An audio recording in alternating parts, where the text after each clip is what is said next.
Paano nga ba magpalit or mag-update ng Facebook page name?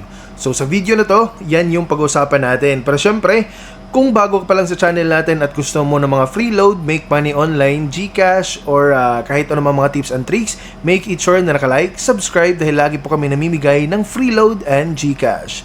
So ayun nga mga idol, no, kapag meron kang Facebook page at gusto mo siyang baguhin, no, kagaya nito, babaguhin natin yung pangalan na to, no? So ang gagawin lang natin dito sa gilid, ayan, pag nandito na tayo, ayan sa left side, hanapin lang natin yung settings. Pwede din dito, no? Click lang natin yung profile sa account, tapos piliin natin yung settings and privacy. So since nakikita na natin yung settings, so i-click lang natin to. Click tayo ng settings. Tapos dito sa bandang baba, makikita natin dito mga idol, merong page setup. So click lang natin page setup. Tapos ayan, makikita natin yung name. Click lang natin yung name. Tapos under sa name, pwede natin baguhin yung pangalan ng Facebook page natin. So from Tambayan to Tambayanan. Okay? So review mo lang yung change. Ayan.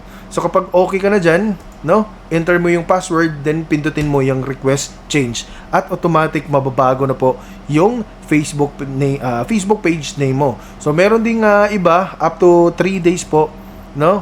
Na i-review ni Facebook bago sila magkaroon ng additional information. Yes. So yung ayun, nabubulol na tayo. So kapag nagbago tayo ng Facebook page name, dapat hindi siya different. So halimbawa, pag sinabi natin Tambayan, so pwede nating page name Tambayan Restaurant, yun. So hindi pwedeng Tambayan tapos gagawin nating ABS-CBN, so parang ang layo.